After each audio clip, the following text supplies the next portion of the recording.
So, obviously we can't be filming lots of big weddings right now. I mean, I don't know what it's like where you are, but for me, I've only been able to attend a couple of very small, intimate weddings this year, which are beautiful in their own right, don't get me wrong. But what I want to remind you is that you still have all these skills of filmmaking and these tools to create professional looking videos. So whilst weddings are quiet, hopefully you can make a living doing some of these other things. Firstly, because it's so closely linked to what we do, couple shoots, engagement shoots, family shoots, pregnant maternity shoots. If you can film a wedding, you can definitely offer mini family films. The principles are the same. Nice short B-roll clips of couples, families, laughing, loving, all that good stuff. You could even diversify into photography for this. And it's easy to do outdoors, social distance, safely, you name it. Why not be offering this right now? You might get 1 or 2 bookings a week. Second thing I try is brand or promotional videos for small businesses. At the minute, a lot of small businesses really want to promote what they offer.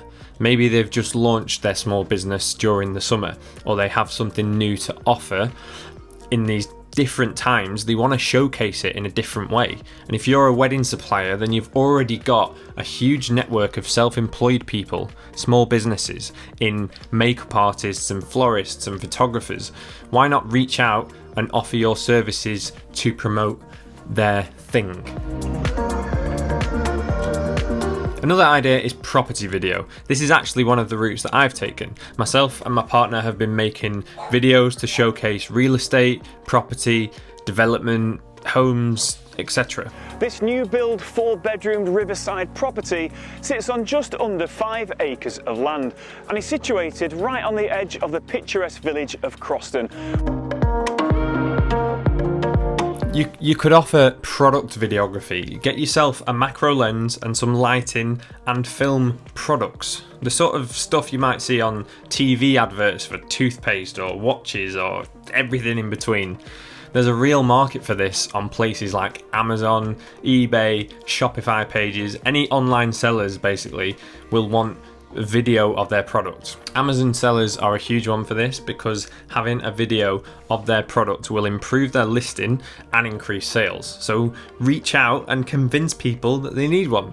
And alongside all of these different disciplines, you could move into photography. Whatever camera you're using for your wedding videography, I'm sure that it is more than capable of taking good stills. So train yourself and start looking for work. For me, it's such a heartbreaking shame that filmmakers and wedding suppliers are struggling for work at the minute, but you've just got to get out there and do what you can. So I hope this video has given you some ideas or a little kick up the bum. I'd love to know what you've been up to this year, how you've diversified. Let me know in the comments. Thanks for watching. I'll see you soon.